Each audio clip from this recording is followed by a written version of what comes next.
गैबी राधानगरी रस्त्यादरम्यान सागवानच्या वळणाजवळ राधानगरी अभयारण्याला आग लागली। या आगीत अनेक औषधी वनस्पती, सरपटणारे प्राणी, पक्षी जळून खाक झालेत।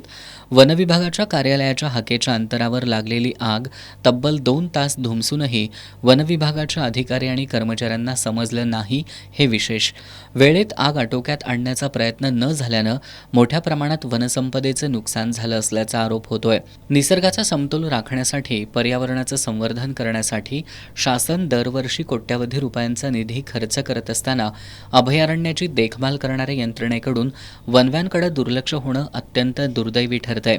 याबद्दल वन्यप्रेमींमध्ये संतापाची लाट उसळली असून रक्षणकर्तेच असंवेदनशीलतेने वागतात तर निसर्गाचा हा अनमोल ठेवा कोण जतन करणार असा सवाल उपस्थित केला जातोय। ते सागवान कॉर्नरजवळ प्रचंड प्रमाणाने आग लागली आणि आगीमध्ये जे वनस्पती किंवा ज्या ते प्राणी असतील, लहान प्राणी असतील, ते सुद्धा जळून खाक झाले आहेत।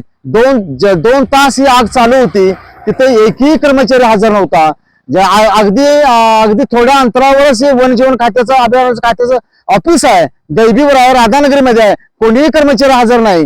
जर ज्या कामासाठी यांना नेमलेलं असते अधिकाऱ्यांना, तिथे हे 2 तासानंतर जळून सुद्धा वनस्पती जळून सुद्धा खाक झाले असेल तरी एकही अधिकारी इथं हजर झाला नाही।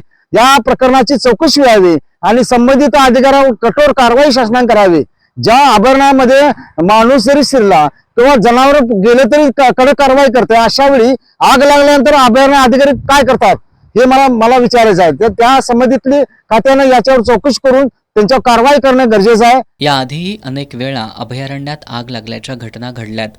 वरिष्ठ अधिकाऱ्यांनी याकडे गांभीर्यानं लक्ष देत अकार्यक्षम अधिकाऱ्यांविरुद्ध कठोर कारवाई करावी अशी मागणी सामाजिक कार्यकर्ते भीमराव कांबळे यांनी केली आहे।